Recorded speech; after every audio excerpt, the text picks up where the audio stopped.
Wonderful Sunday evening. Yes, it is November 19th, coming down to the stretch of this month, and I hope you had a wonderful day of enjoyment. And we're going to try to knock out at least one story because yesterday I had technical difficulties with the recording. So let's see what we have today. Hey, TikTok. Just heard how that's the number one news source for millennials and young people. Yeah, they don't watch news, they don't read the papers or whatever, but they rely on TikTok. Well, let's read about Benjamin Banneker's clock. This is by Shauna Keller and illustrated by David Gardner. I don't know if I'm going to get through this recording. Oh, all these words. I doubt it. It's probably going to be a part 1 and part 2. But let's see. Chesapeake Bay birds soared high as a new day washed gently across young Benjamin Banneker's farm. Early morning frost glittered the ground all the way from Benjamin's front door down to the river's wet bank. Winter was almost here, just like this time of year. And everything on his farm was in order. Ooh, that's a good feeling when you're organized and yeah, you can breathe. It says Benjamin had wrapped his hives to keep the bees warm and calm. He had repaired his fence to keep the deer out of his gardens. He had harvested his vegetables and picked his fruit one last time before the cold swooped in. Now, with his chores completed, Benjamin had time to dream. Isn't that the best feeling after hard work to sit down and reflect, no matter if it's, with a journal or just chilling out, just listening to your thoughts. Yeah. And perhaps dream. Well, Benjamin followed a familiar trail leading toward his favorite spot under the chestnut tree.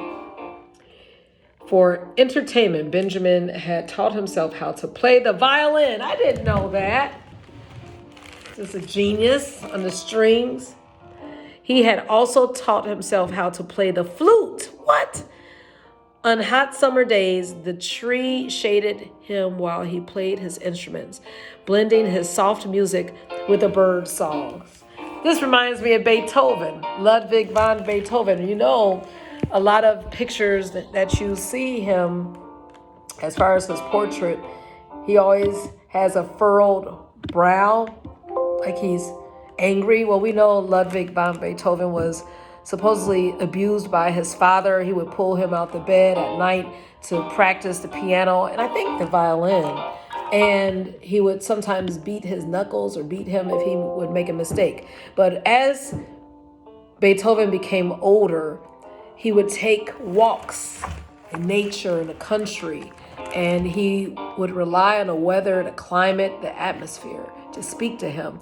And a lot of his symphonies that he created were based on the weather elements. Something else that he would do to cool off, calm down, is he would stick his entire head in a bucket of ice. Talking about the ice challenge. And those were just ways for him to calm down because he had a lot of trauma that he was working with. Well, this is good that Benjamin Banneker taught himself how to play. He seemed like a peaceful, smart young man. But today, sunlight danced through the bare branches as Benjamin sat down. He hardly noticed the cold ground beneath him, nor did he enjoy the beauty of the chestnut tree. What's going on, Benjamin? Today was different. Today was quiet. He did not bring his flute or his violin to play. In his hands was a different kind of instrument, a small pocket watch. So he was one who was sensitive in nature. He was one who was instrumentally grounded, musically gifted. He was scientifically inclined, and oh my, There are a lot of words on this page. Yeah, this will be a part 2. Oh. Benjamin had borrowed the watch from a gentleman in Elk Ridge Landing. This was the first pocket watch he had ever seen. The gentleman knew Benjamin was clever, and he was happy to share his timepiece. He trusted Benjamin and was curious to see what Benjamin could learn from a pocket watch. Benjamin held the watch to his ear. It fascinated him. How did it work? Why was it ticking? And how did the little hands move so smoothly? He knew there were gears inside it. He could hear them ticking and clicking. He thought of the gears he had seen in the mills. They were far too big to fit inside a pocket watch, of course, but the idea was the same. Gears connected together to turn things.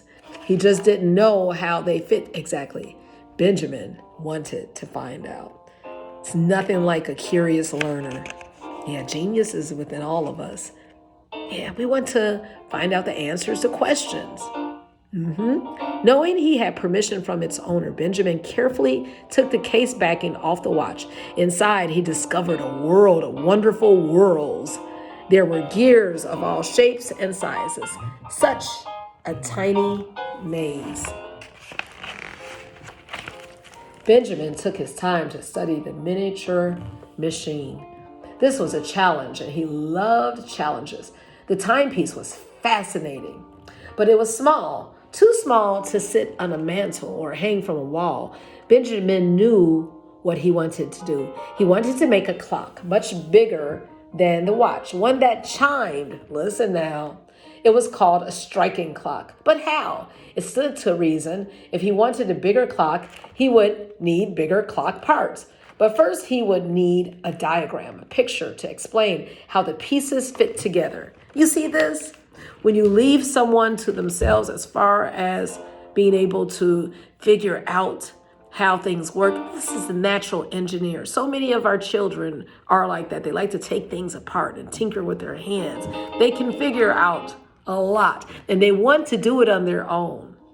Yeah, I find that a lot. Well, Benjamin remembered his mathematics skills. With a proper scale, he knew he could make something big into something small, or something small into something big. Ideas swirled through his mind on this beautiful fall day like the one we had today. It was mild today, but even at mild weather, hopefully we sat somewhere to contemplate, to get alone with our thoughts and ideas like he did. There was no cell phone. There was no social media, but he was alone with his thoughts.